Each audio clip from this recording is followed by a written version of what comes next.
out that humans really like to band together on things so they won't feel like the odd one out, for the most part.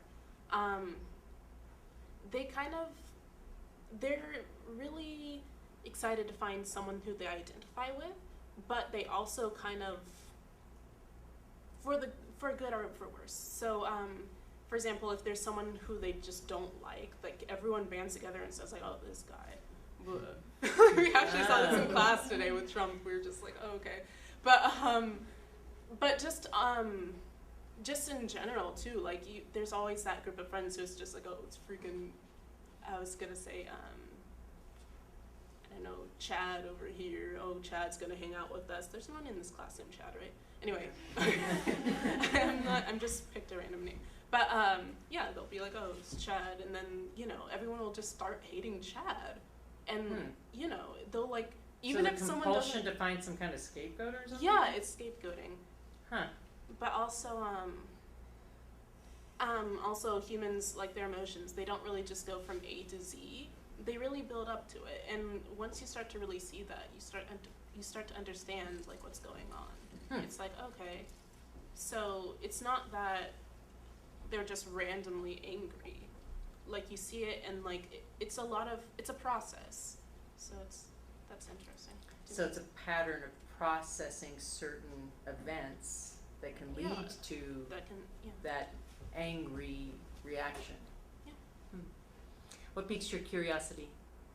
Okay. I guess I can say witchcraft. I love witchcraft. Like, I know my great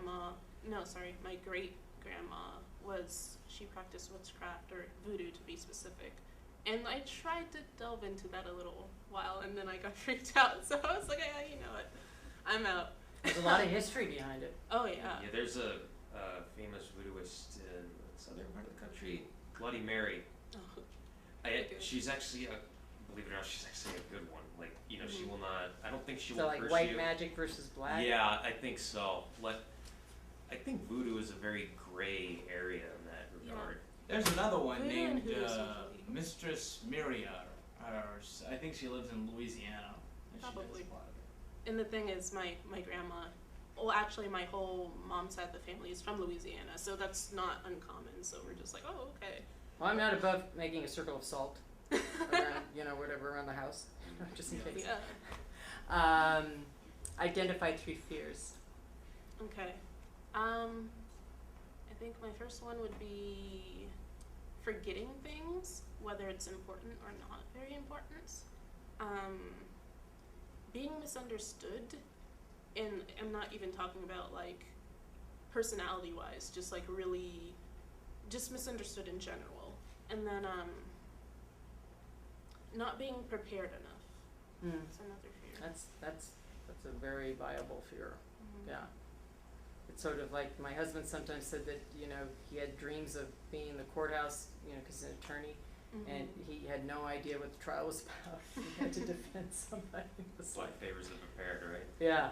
Yeah, exactly. actually, sometimes I don't know, like I feel a lot of the things that hold me back is just me not feeling like I'm not prepared or not ready for something. So I'm always thinking like, okay, should I be doing this? Should I not? Should I be waiting? Should I be preparing myself more? Should I? So fear of not being sufficiently prepared can lead to procrastination? Maybe, yeah.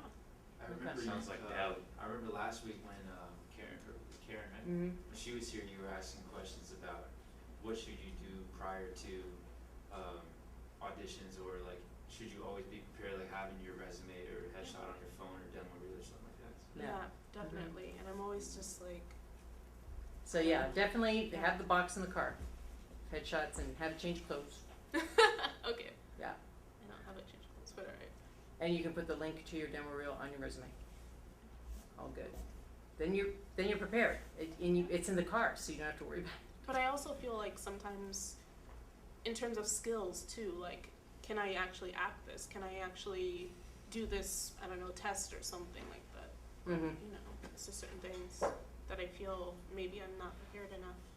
And sometimes I actually am, but I don't know. Well, that's one of my philosophy is you don't know what you're capable of until you do it. But you have to say to yourself, I'm going to give it a go. I'm gonna give it a try. What action can you take to eliminate fears in order to grow? Okay. Well, for the preparedness, I would say just actually being prepared as much as I can. Which you always are, by the way, in terms of your scene work. Yeah. Yeah. Actually, I just take a lot of time to try to do that. But even more so, I can be even more prepared for forgetting things. I feel like maybe memo books of some type. Mm-hmm. I mean, I don't know. I always tend to forget something, whether it's just like a textbook or, I don't know, a folder. And sometimes it doesn't come up, so I'm just like, okay, good. That homework assignment, yeah. No. I usually do my homework all the time, and it's actually a problem because I'm always really checking and, I don't know, always making sure everything's done, but to the point where it's just like, okay, you checked like 10 times already. Oh, okay. You need to stop, Well, I always think there's nothing wrong with attention to detail and double checking and triple checking, 10 Yeah. Details are shit. But 10 times is, 10 times you probably could stop at 4. So, what would be the biggest risk you could take? The biggest risk I can take would be, for me, just taking an opportunity without really knowing what's going on, I think. I feel. So meaning not knowing everything that's going to be expected of you? Yeah, like just kind of going back to that fear about just not being prepared, maybe just going in without really, going along with the regulations, or just knowing what to do, or just not going and not being prepared maybe. But sometimes it's like an opportunity comes up and maybe you're right for it or something. Right. So would the biggest risk would be going for it without feeling that sense of being super prepared? Yeah. Or just not ready at all. Okay. All right. Thank you. Sean, what did you discover observing human behavior this week? This week, that's a very big deal for me, and I have to change everything. My behaviors is like my disabilities, have Down syndrome, do not tease Down syndrome, bullying, Of course. and I don't like it. Mhm. Like any person, whatever it is, to bug me, whatever, any Down syndrome person, whatever, the bug stop. Involved in people that are in your life. Yeah, like Really? famous people. Oh, Yeah, Like famous people that curious. okay. Like Vanessa Hudgens, Oh, yeah. Megan Trainor, Yeah. and Vanessa Hudgens. And Vanessa Hudgens Yeah. again. Well, she definitely warrants 2 votes for sure. Oh, yeah. So, I see, yeah. Okay. Do you have any fears? Ooh, actually, I had 3 things, by the way. Okay. One, I feels about my feelings. Mm. Number 2, I got feelings about Katie, about her boyfriend. What do you mean? I mean, it's, I'm not allowed to get hurt. Oh yes, Sean is very protective of me. Yes. I was getting that sense. Yes, very- And Subtextually. number 3, Mhm. I feels about my friends and not get hurt. As a friend, he's really obsessed with sports, not with friends. Oh. Yeah. Um, So fear of people being obsessed with things. something other than interaction? Maybe. Maybe. Do you fear getting rejected because of Down syndrome? Yeah. Yeah. Do you get scared about your acting and stuff because you have Down syndrome? Yeah, but I'll be honest with you, but I never, ever been on this camera before. Yeah. Mm-hmm. It's my first time with everything like this. Mm-hmm. I did it a long time ago with you Mm-hmm. and that kind of stuff. Yeah. That looks fun. Yeah, and you jumped right in, so.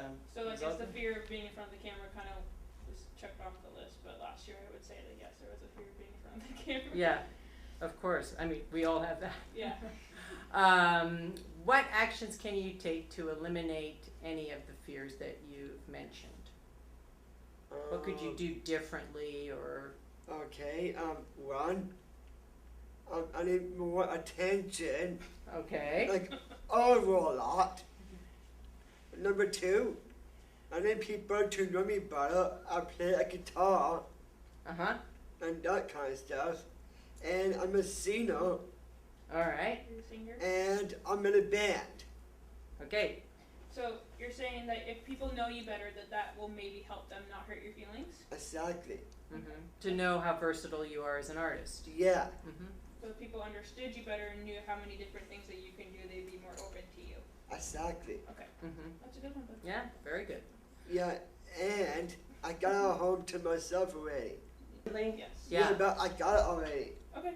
Oh, fantastic. It's in Maguna Miguel, Yeah. Nice. Alright. close to here. Alright, but what do you think would be the biggest risk that you could take? And my biggest risk is I need more love, more attention that I really need. Not like Anna Jones and that kind of stuff. I don't want that, but I need more love, but I need more new girlfriends. I'm not lesbian anymore, but I got a girlfriend. Okay. Sean, can I ask you a question? So Do you think that you took a really big risk by joining or going to college and being probably, doing the acting classes and taking that role of that TV show because you have Down syndrome, that you're putting yourself out into the world oh for yeah, other true. people to see you? Do you think that's a big risk?